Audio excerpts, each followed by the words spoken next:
அறத்துப்பால் அதிகாரம் 3 நீத்தார் பெருமை.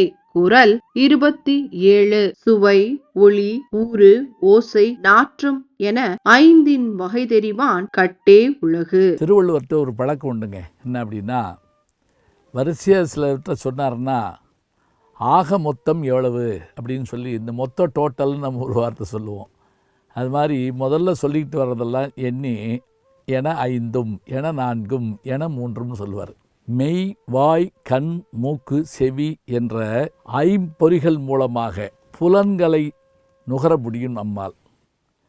அவ்வாறு நாம் நுகரும்போது அவற்றின் தன்மை தெரிந்து வகையறிந்து அளவோடு அவற்றை பயன்படுத்த தெரிந்தவன் இந்த உலகத்தையே ஆளத் தெரிந்தவன் ஆவான்.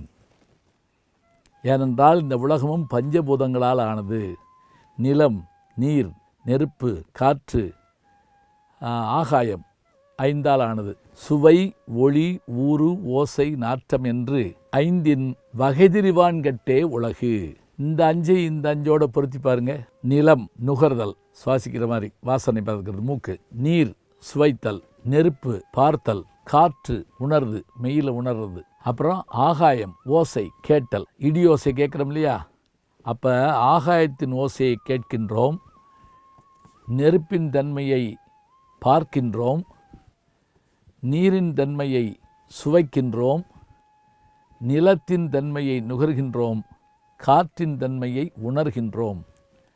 இப்படி ஐம்புலன்களின் தன்மையை அளவோடு கையாளத் தெரிந்தவனால் உலகத்தை ஆள முடியும். சுவை, ஒளி, ஊறு, ஓசை, நாற்றம் என ஐந்தின் வகை தெரிவான் கட்டே உலகு.